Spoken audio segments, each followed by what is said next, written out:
இன்றைக்கி நாங்கள் புதினா சட்னி செய்ய போகிறோம். புதினா சட்னி எப்படி செய்கிறதுன்னு இப்போ பார்க்கலாம். இன்க்ரீடியண்ட்டில் ஒன்றும் அம்மா போட என்ன ஏதுன்னு பாருங்கள், தெளிவாக எவ்வளோ போடுவாங்கன்னு பாருங்கள். அப்படி இல்லைன்னா நான் அளவும் அவங்கக்கிட்ட கேட்டு நான் டிஸ்கிரிப்ஷனில் மென்ஷன் பண்ணுறேன்.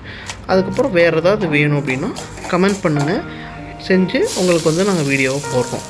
உங்களுக்கு வேறு எதாவது வேணும் அப்படின்னா கேளுங்க, கமெண்ட் பண்ணுங்கள், கண்டிப்பாக நாங்கள் சப்போர்ட் பண்ணுவோம். இது இல்லாமல் சம்மர் இப்போ போயிட்டுருக்கு, சம்மர் ட்ரிங்க் ஏதாவது வேணும் அப்படின்னா அதுவுமே நீங்கள் கமெண்ட் பண்ணலாம். அதுக்கேற்ற மாதிரி நாங்கள் நன்னார் சர்பத், அது மாதிரி ரோஸ் மில்க்கு, அது வீட்டிலே எப்படி போடலாங்கிற மாதிரி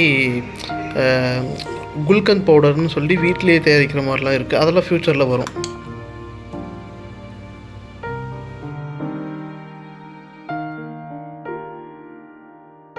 Bye-bye.